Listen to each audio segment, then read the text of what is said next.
Hi everybody. We're going to talk about types of regular polygons. So, this is a second lesson in our polygons work, which means if you haven't watched the first one, titled Polygons, you should go do that first. Now, there's a new word in here, types of regular polygons. When we use this word in geometry, it doesn't mean just like regular, like normal, like if we were just having a conversation. It specifically means a polygon where all of the sides are the same length. So if we look at our box of sticks material, this is a regular polygon. It is a polygon because it is made of only straight lines and traps space. It is a regular polygon because each of the sticks are the same length. Each side is the same length. This right here is an example of an irregular polygon. That prefix "ir" that goes in front of regular to make irregular means not. So a not regular polygon is one where the sides are different shapes. Still a polygon, but not part of this lesson, so we're going to kick it out. All right, let's talk about our types of regular polygons.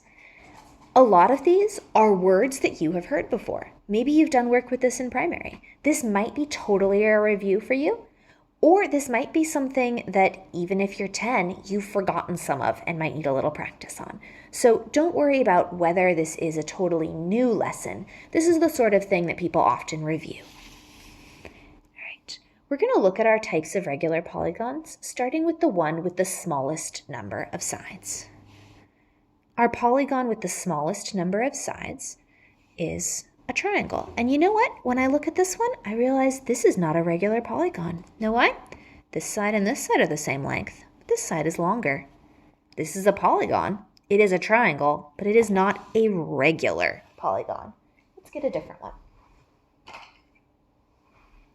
There we go.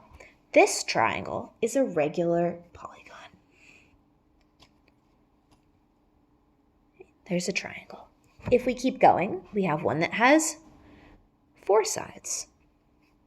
If the sides are all equal, then it is a square. So we have triangle, square. If we keep going, our next regular polygon should have 5 sides. A 5-sided polygon is called a pentagon. Penta means 5. So a 5-sided object.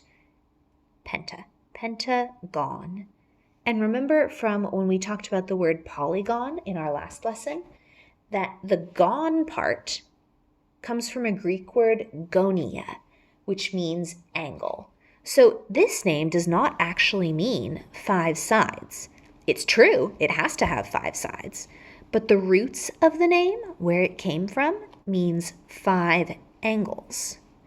You can think of angles as being like the corners. So there are 5. 1, 2, 3, 4, 5.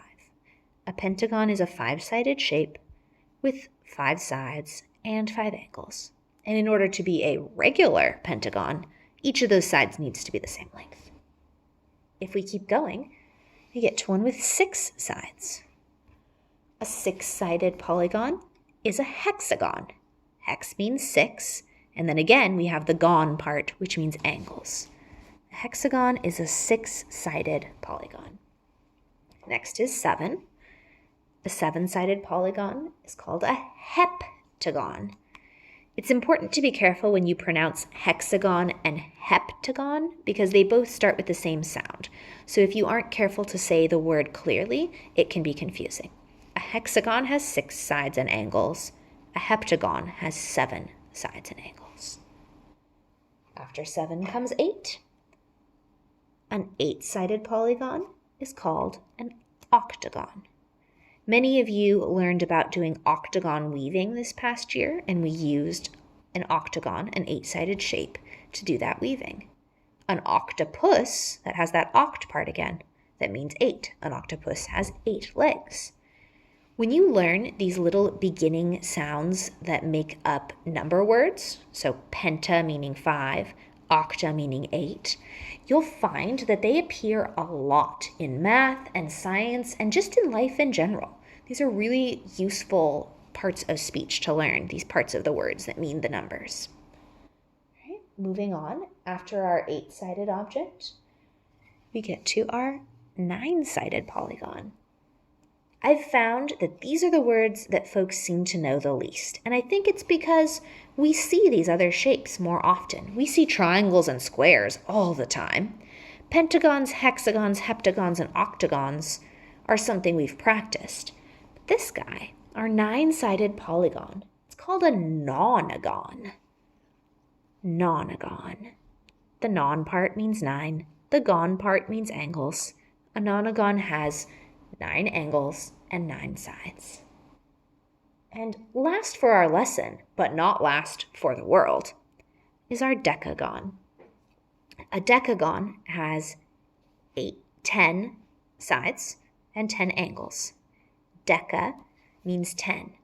If you change the way you pronounce it, but spell it the same, if we say dessa instead, that sounds like decimal. Decimals are all based around tens. It's the same root that is giving us that name that means 10. In the world of geometry, we go way past a 10-sided object. We can have an 11-sided object, and a 12-sided object, and a 13-sided object, and a 100-sided object. It can go on forever because numbers go on forever.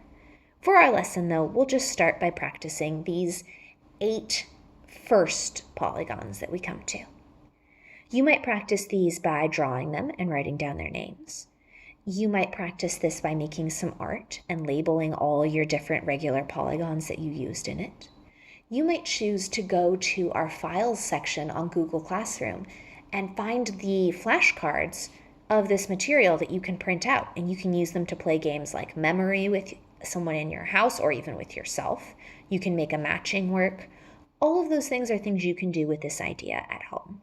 You probably don't have these particular shapes hanging out at your house, but you can do ones out of paper that will work just fine.